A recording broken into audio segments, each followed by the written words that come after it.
Namaku Ayo. Kejadian ini aku alami pada saat aku masih berada di bangku sekolah. Kebetulan sekolahku berdekatan dengan lokasi rumah kakek dan nenekku. Sehingga selama aku bersekolah, aku tinggal dengan mereka juga bersama dengan tante dan sepupuku. Lokasi rumah kami dekat dengan salah satu bandara di Bandung. Kisah ini aku alami pada saat aku masih di bangku sekolah. Tidak pernah terpikir olehku akan mengalami kejadian aneh ini.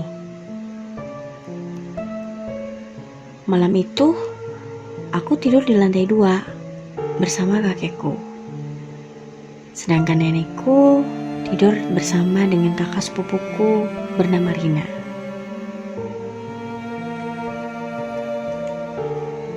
Lantai 2 rumah kami berbentuk serupa dengan huruf L dan tidak memiliki sekat antara ruangan, sehingga ruangan tampak luas juga memanjang.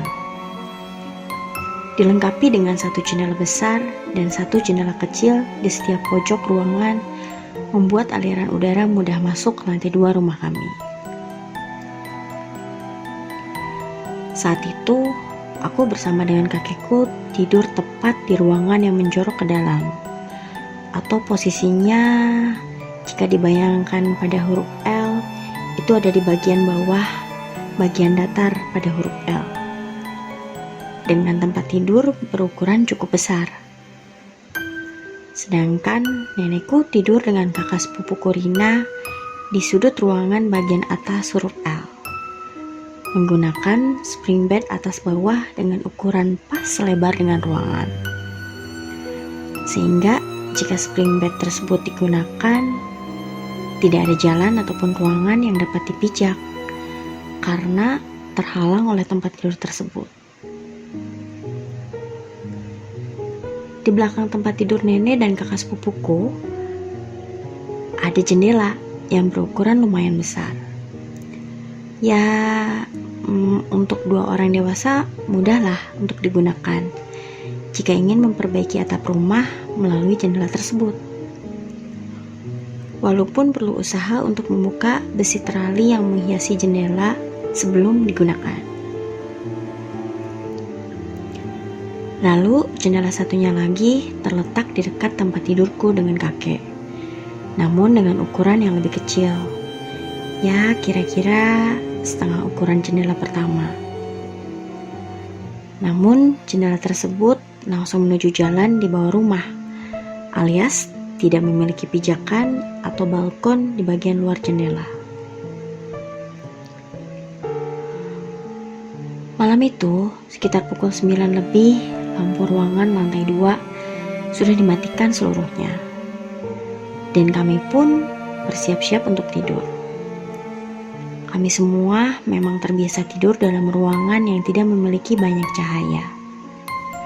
Satu-satunya sumber cahaya malam itu yang menerangi dan menyorot ke area atap lantai 2 kami adalah lampu tidur berwarna kekuning-kuningan yang terletak tepat di antara anak tangga dari lantai 1 yang menuju ke lantai 2 ruangan kami. Tidak terasa, aku pun sudah mulai merasakan kantuk dan akhirnya terlelap tidur. Di antara tidur, tiba-tiba aku terbangun karena sayup-sayup terdengar suara atap rumah bagian belakang ruangan lantai 2 kami, seperti ada sesuatu yang menekan. Dikarenakan ada sebagian atap rumah yang dilapisi oleh seng, sehingga suara tersebut sangat terdengar jelas, terutama di malam hari. Perlahan suara tersebut semakin mendekat dan terdengar semakin jelas, mirip seperti suara langkah kaki. Suara tersebut membuat aku semakin tersadar dan merasa lebih ingin memperhatikan, juga mencari tahu mengenai sumber suara. Akhirnya aku sulit untuk tidur kembali. Terbersit dalam kepalaku, sepertinya ada kucing yang sedang berjalan-jalan mencari jalan atau hanya sekedar melintas. Namun, suara itu sangatlah jelas dan kencang, sehingga tidak mungkin sumber suara dari seekor kucing biasa yang memiliki berat tidak lebih dari 6 ataupun 7 kilo, kecuali jika dia sedikit obesitas. Aku pun coba memperhatikan kakek yang masih tertidur pulas. Dengan perasaan ragu-ragu, aku mencoba untuk membuka selimut dan mendengarkan suara itu kembali. Namun, entah kenapa, pikiran lain muncul di dalam kepalaku. Saat itu sedang marak perampokan yang menelan korban. Aku berpikir, bisa saja seseorang berencana untuk memasuki rumah kami dari jendela besar di pojok dekat tempat tidur nenek dan kakak sepupuku. Walaupun aku tahu bahwa jendela tersebut dilengkapi dengan terali besi. Namun jika memang sudah niat, pasti orang tersebut sudah menyiapkan alat untuk membuka terali besi tersebut. Beberapa menit sudah berlalu, dan suara yang aku dengar masih tetap ada, namun semakin pelan dan menjauh dari arahku. Pikiranku semakin kacau, dan akhirnya aku memutuskan untuk membangunkan kakek. Karena aku rasa kakek perlu mengetahuinya. Aku mencoba untuk mengelus tangan kakekku sambil memanggilnya lirih. Kek, bangun kek. Ku dengar suara itu pun masih tetap ada, walaupun menjauh. Tak lama berselang, kakekku pun terbangun. Seketika itu aku langsung berkata, Kek, ada suara orang jalan di atap rumah. Namun anehnya, pada saat aku memberitahu hal itu dan mencoba mendengarkan lagi suara tersebut dengan kakekku, yang terdengar hanya keheningan malam. Ya, suara itu hilang di telan malam. Tidak ada tanda-tanda seperti sebelumnya. Akhirnya kakek pun berkata, "Dah, ayo tidur lagi, bukan apa-apa." Aku pun lantas mengikuti anjuran kakek untuk mencoba tidur kembali, karena suara itu sudah hilang. Namun perasaanku tidak dapat ditenangkan hanya dengan jawaban bukan apa-apa.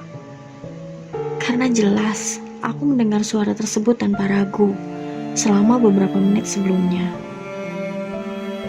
Pikiran di kepalaku semakin campur aduk. Aku mencoba untuk tidur. Namun semakin mencoba untuk tidur, aku malah merasa semakin penasaran dan mulai merasa khawatir juga takut. Sambil bertanya-tanya dalam hati, entah suara apa itu? Dari mana datangnya suara itu?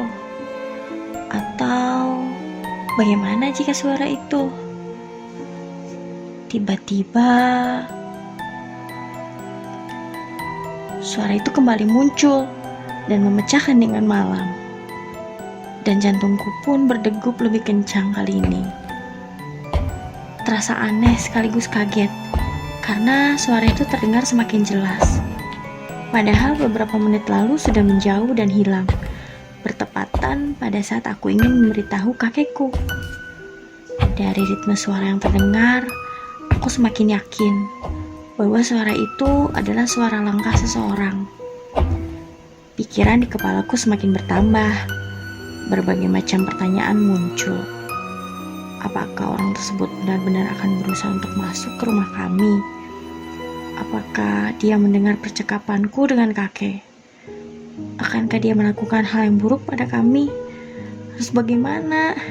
Mencari alat untuk melawan? Atau berbagai macam pikiran memenuhi ruangan kepalaku. Karena perasaanku semakin campur aduk, dan merasa tidak tenang, segera aku menarik selimut dan membenamkan kepalaku. Namun, pada saat aku membuka mata, di dalam balutan selimut, pandanganku tertuju ke arah tangga yang tersorot oleh lampu berwarna kuning dari arah tangga bawah. Sontak aku sedikit terperanjat kaget, karena ruangan itu terlihat jelas, walaupun aku melihat dari balik selimut. Mungkin karena pada saat itu selimut yang aku pergunakan berbahan kain tipis, seperti kain yang digunakan untuk spray tempat tidur dan polos berwarna putih. Aku tidak ingin melihat sejelas ini, karena aku merasa tidak memiliki cukup keberanian untuk melihat jika seseorang berhasil untuk memasuki rumah kami. Sayup-sayup terdengar suara langkah tersebut berhenti. Namun kali ini muncul suara lain. Ya, itu suara seseorang sedang berusaha untuk membuka jendela dekat nenek dan kakak sepupuku tidur. Seketika aku berteriak dalam pikiranku, "Oh Tuhan, tolong, aku tidak ingin terjadi." Suara ayam berkokok terdengar dengan lantang, dan sayup-sayup terdengar seseorang sedang mengaji dari menara suara masjid dekat rumah. Suara-suara tersebut sedikit membantu perasaanku yang sangat ketakutan saat itu. Aku berpikir ini sudah menjelang subuh. Apa yang harus aku lakukan? Terlalu lama untuk berpikir. Hingga akhirnya aku mendengar seseorang berjalan di ruangan lantai 2 tempat kami semua tidur. Keringat di tubuh bercucuran. Napasku tidak beraturan. Tubuhku terbujur kaku dengan mata terbuka lebar, memandang ruangan dekat tangga. Entah apa yang harus aku lakukan. Mataku tidak dapat terpejam, walaupun pikiran ini tidak ingin melihat.